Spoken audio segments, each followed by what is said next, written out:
1, 2, 3.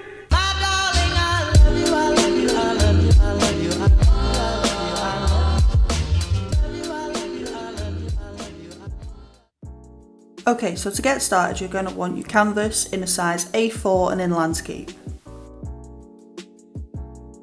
I'm first off going into Google to find a nice colour palette to use, but of course you can use any colour that you like.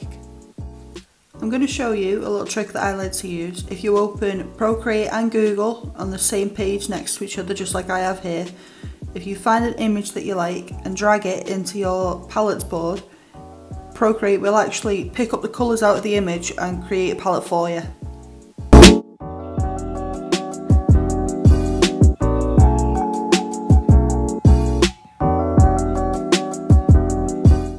Once you've got your selection of colours, you want to make sure you're using the right brush. Go up to the brush library and look for elements, and under this you will find the cloud brush, which should be at the bottom. Right, so to start with, you want to make sure you're using about 5 or 6 different colours.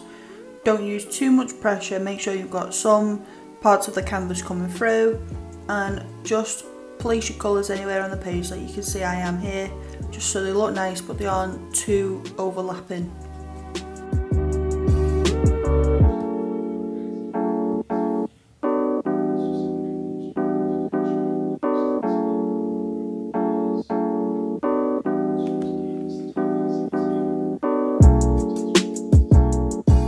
For this next bit, you want to go to the top left corner and click on the little wand, which should bring you the adjustments bar, and then you want to go right down to the bottom and click on liquefy. So the bar should come up at the bottom, and this is where you'll make any adjustments. You either want to click on the left or right twirl, make sure your pressure is right up and make sure momentum is right down, and then just play around with the page until the colours are nicely combined to the way that you like it.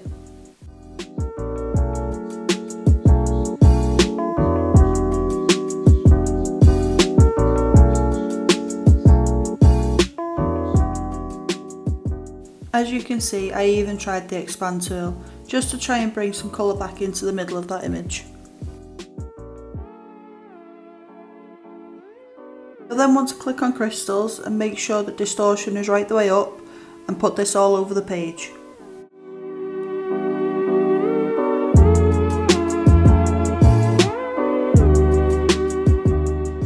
Now you're happy with your combination of colours, you'll want to duplicate the layer and change the top layer to an overlay. You do this by clicking on the N at the side of the layer, and the option should be in the drop down menu. Now group both of those layers together. Okay, so now make sure you're in a new layer, make sure your colour is on black, and go and change your brush back to either monoline or a hard airbrush.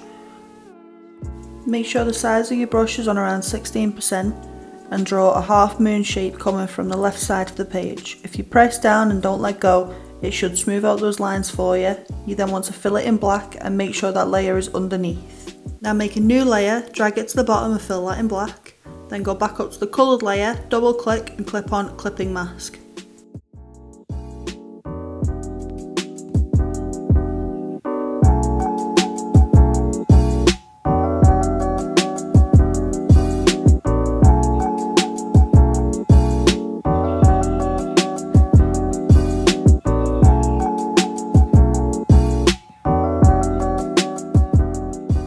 Okay, so now you want a new layer at the top, choose a white shade and make sure you've got your medium brush on.